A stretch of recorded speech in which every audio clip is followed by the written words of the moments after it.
Sa mapagpalang araw po sa ating lahat. Ako po si Brian E. Simandosa at ito po ang ating daily devotion ngayong araw, January 31, 2025. Ngayong araw po ay ating tutuloy ang ating series which is a seminary edition. Specifically, ang topic po natin for today is about blasphemy against the Spirit.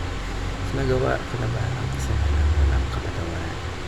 Now, ayon po sa Matthew chapter 12 verses 31 and 32, sabi po dito, basahin ko po. And so I tell you, every kind of sin and slander can be forgiven, but blasphemy against the Spirit will not be forgiven.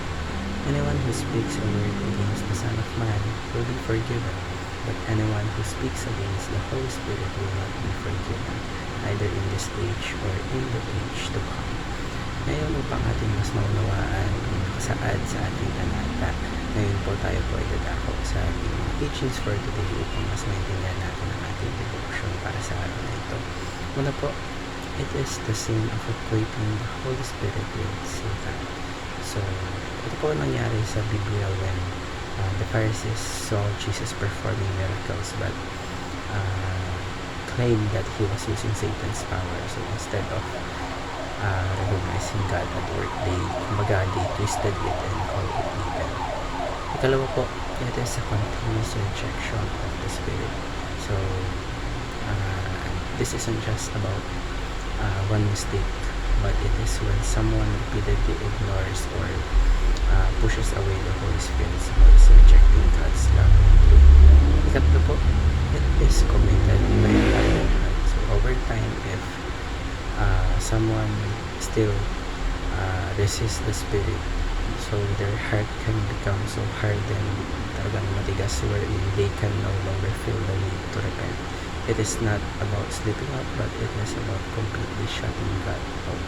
So, paano po natin ma-apply ang ating mga tuturuan na ito sa ating mga buhay? Ngayon po tayo pwede ako sa ating application. Ano po?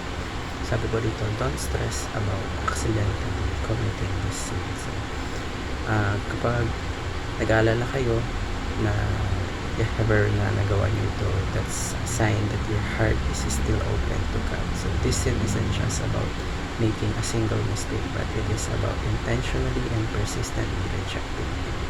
Ikalawa po, learn to tell the difference between God's word and the enemy. So, ang Holy Spirit po, ang dal po niyan ay katotohanan, peace, and transformation, while Satan deceives and leads to sin. So the best way to discern, let's look at the fruit.